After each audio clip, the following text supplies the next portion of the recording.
Olá, meu nome é Vitor, sou aluno de Engenharia Mecânica na ESC e esse é o título do projeto que vou apresentar para vocês.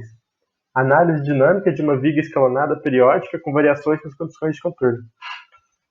Essa é a forma com que eu estruturei minha apresentação, de forma a promover uma melhor organização. Primeiramente, vou iniciar com uma contextualização sobre as estruturas que podem vir a ser modeladas pelo método WFE. O que o estádio de uma garrincha, o trilho de um trem, um nanosensor e um oleoduto têm em comum? Todas essas são constituídas de células unitárias que se repetem ao longo de toda a estrutura.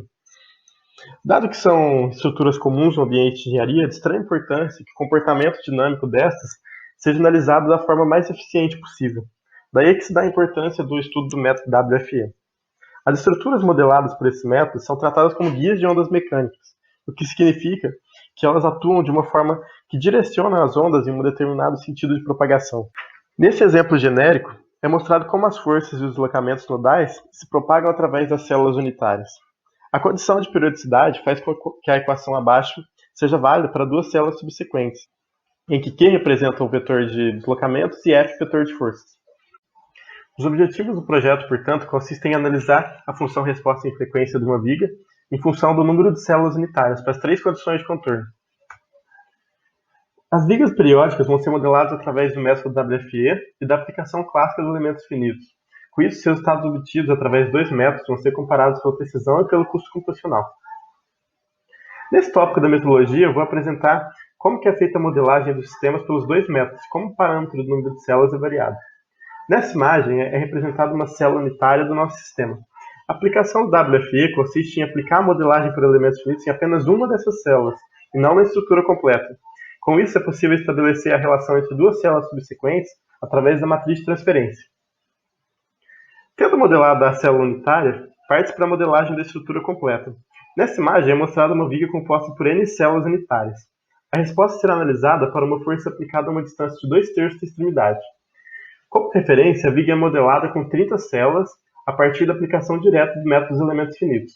Varia-se então o número de células e a modelagem é feita através do WFE para as três condições de contorno. Com isso foram obtidos os seguintes resultados.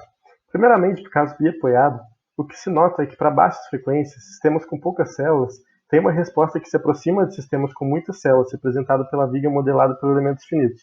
Quando se analisa frequências mais altas, essa aproximação não é mais válida. Nesse slide, vemos que o padrão se repete para o caso bi-engastado, em que sistemas com muitas e poucas células têm comportamento dinâmico parecido para baixas frequências. Para o caso em que a viga se encontra apoiada elasticamente, a situação também não é diferente.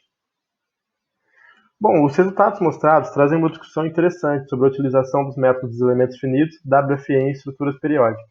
Quando se aplicam elementos finitos de forma direta na estrutura, há um aumento muito grande no custo computacional para a obtenção da FRF.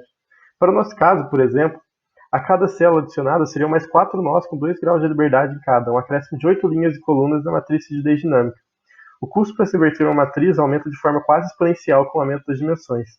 Já no caso do WFE, apenas uma das células é modelada por elementos finitos, então não há acréscimo da dimensão das matrizes de rigidez dinâmica do sistema quando se aumenta o número de células.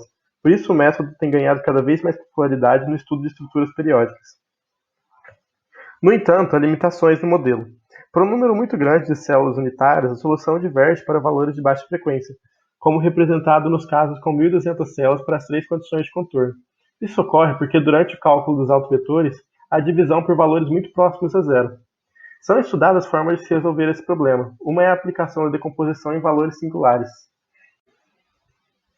As principais considerações do projeto são que é possível aplicar um modelo com um número reduzido de células sem discrepâncias significativas se o intuito for analisar sistemas de baixa frequência.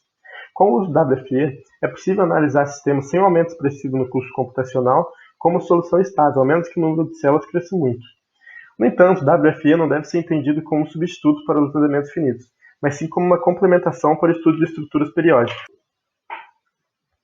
Um dos próximos passos desse projeto será avaliar quantitativamente o aumento do custo computacional em função do número de células nos métodos WFE e do MEF. Com o uso de softwares comerciais, é possível obter matrizes de massa e rigidez de uma célula unitária de sistemas periódicos, como na ponte mostrada ao lado, por exemplo. Com isso, através da matriz de transferência, relaciona-se as forças e deslocamentos entre células subsequentes, sem ser necessário modelar todas as estruturas por elementos finitos.